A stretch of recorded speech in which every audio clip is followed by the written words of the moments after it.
काल राज ठाकरे यांनी शिवतीर्थावर गुढीपाडव्याच्या निमित्ताने जोरदार अशी सभा घेतली आणि ते नेमकं कुठल्या मुद्द्यावर बोलणार याची प्रचंड उत्सुकता होते। त्याप्रमाणे त्यांनी जवळपास सगळ्याच मुद्द्यांना घेऊन दणकेबाज असं भाषण केलं। मात्र यामध्ये प्रामुख्याने त्यांनी जे काही वक्तव्य केले त्यावरून काही दिवसापूर्वी आपल्याला माहिती असेल की भारतीय जनता पक्षाकडून खास करून देवेंद्र फडणवीस यांच्या आशीर्वादानेच आपल्याला म्हणावं लागेल नितेश राणे हे जसं आता भगवी शाल वगैरे टोप्या वगैरे घालून ज्या काय सभा घेत आहेत, जे काही मेळावे घेत आहेत आणि त्यामध्ये औरंगजेब वगैरे वगैरे कबर वगैरे या सगळ्या गोष्टींवर ते भाष्य करत आहेत आणि कुठेतरी त्यांची पाठराखण भारतीय जनता पक्ष करतोय। त्यावर देखील एक 8-10 दिवसापूर्वी जे नितेश राणे यांनी राज ठाकरे यांच्यावर सडकून टीका केली होती आणि ते बोलत असताना नितेश राणे असं म्हणाले होते की काही लोकांना आता गंगेचं पाणी वगैरे अशुद्ध असं वाटतंय, ते पाणी त्यांना प्यायला नको वाटतंय। गंगेचं पाणी म्हणजे गंगाजल असतं, ते पवित्र असतं आणि काही जणांना 7 नंतरचं पाणी घ्यायला कुठं घशाला खाजवत वगैरे नाही। म्हणजे त्यांना असं म्हणायचं होतं 7 नंतर कुठलं पाणी घेतलं जातं हे तुम्हालाही माहिती आहे, सगळ्यांना माहिती आहे आणि त्यामुळे ते घेतात आणि ते घेताना त्यांना काहीही त्रास होत नाही, मात्र गंगाजल घेताना त्यांना त्रास होतो। अशा प्रकारचं स्टेटमेंट नितेश राणे यांनी राज ठाकरे यांच्याविषयी, त्यांचं नाव जरी घेतलं नसलं तरी कुंभमेळ्यावर राज ठाकरे यांनी जे काय भाष्य केलं होतं की कशा त्यामध्ये आंघोळी वगैरे करतात, कशी घाण असते आणि मग ते पाणी गंगाजल म्हणून प्यायला वगैरे घेतलं जातं आणि एक प्रकारे धर्माचा आणि श्रद्धेचा कसा बाजार मांडलाय या प्रकारचं भाष्य काही दिवसापूर्वी राज ठाकरे यांनी केलं होतं। त्याला काउंटर करताना नितेश राणे यांनी हे वक्तव्य केलं। त्यावर आजच्या या सभेमध्ये राज ठाकरे यांनी थोडंसं का होईना मात्र भाष्य केलं। राज ठाकरे नितेश राणे यांचं त्याने कुठलंही नाव घेतलं नाही, कारण त्यांचं नाव घेणं म्हणजे नितेश राणे यांचं राज ठाकरे यांनी नाव घेणं म्हणजे कुठेतरी नितेश राणे यांना विनाकारण मोठं करणं हे राज ठाकरे यांना चांगलं ठाऊक आहे। परंतु या भाषणामध्ये त्यांनी एक स्टेटमेंट वापरलं की हल्ली नव्यानं हिंदुत्वाचं वारं ज्यांच्या लोकांमध्ये घुसलंय, ज्यांच्या अंगामध्ये घुसलंय, असे काही लोक आता शहाणपणा शिकवायला लागलेत।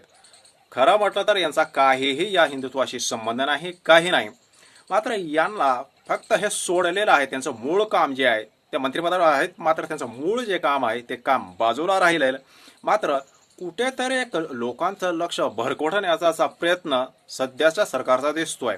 या प्रकारचा भाष्य राज ठाकरे यांनी केलेला आहे आणि ते खरं देखील आहे, कारण सरकार अस्तित्वात आल्यापासून तर आजपर्यंत मूळ मुद्दे बाजूला गेलेत आणि एकच विषय हा लावला जातोय आणि तो विषय खास करून भावनेशी संबंधित असायला पाहिजे, जातीशी आणि धर्माशी संबंधित असायला पाहिजे।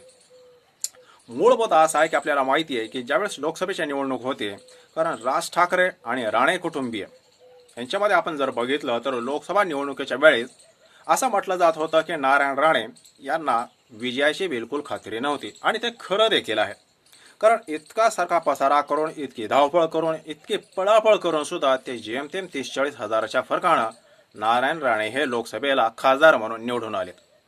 मात्र त्या निवडणुकीमध्ये असं काय झालं होतं की म्हणजे नारायण राणे हे इतक्या वर्षापासून कोकणाचे नेते वगैरे मुख्यमंत्री हे सगळी पदं त्यांच्याकडे असताना सुद्धा त्यांना लोकसभा निवडणुकीमध्ये ठाकरे गटाच्या विरोधामध्ये विजयासाठी म्हणून राज ठाकरे यांना सभा घ्यायला भाग पाडलं होतं।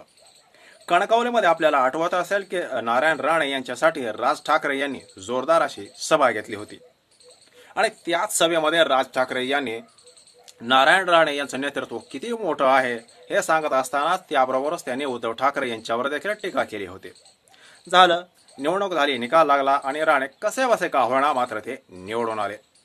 निवडून आल्यानंतर मात्र कुठेतरी देवेंद्र फडणवीस यांना खुश करण्यासाठी म्हणून नितेश राणे आपल्याला माहिती आहे हल्ले दररोज काही ना काही वादग्रस्त वक्तव्य करत आहेत, मात्र समोरच्यांना खुश करण्यासाठी, देवेंद्र फडणवीस यांना देखील खुश करण्यासाठी त्यांनी त्या राज ठाकरे यांच्याशी पंगा घेतला, ज्या राज ठाकरे यांच्या सभेमुळं असं म्हटलं जातं की नारायण राणे यांचा विजय हा सोपा झाला होता, कारण त्यांचं मार्जिन हे फार 30-40 हजाराचं होतं।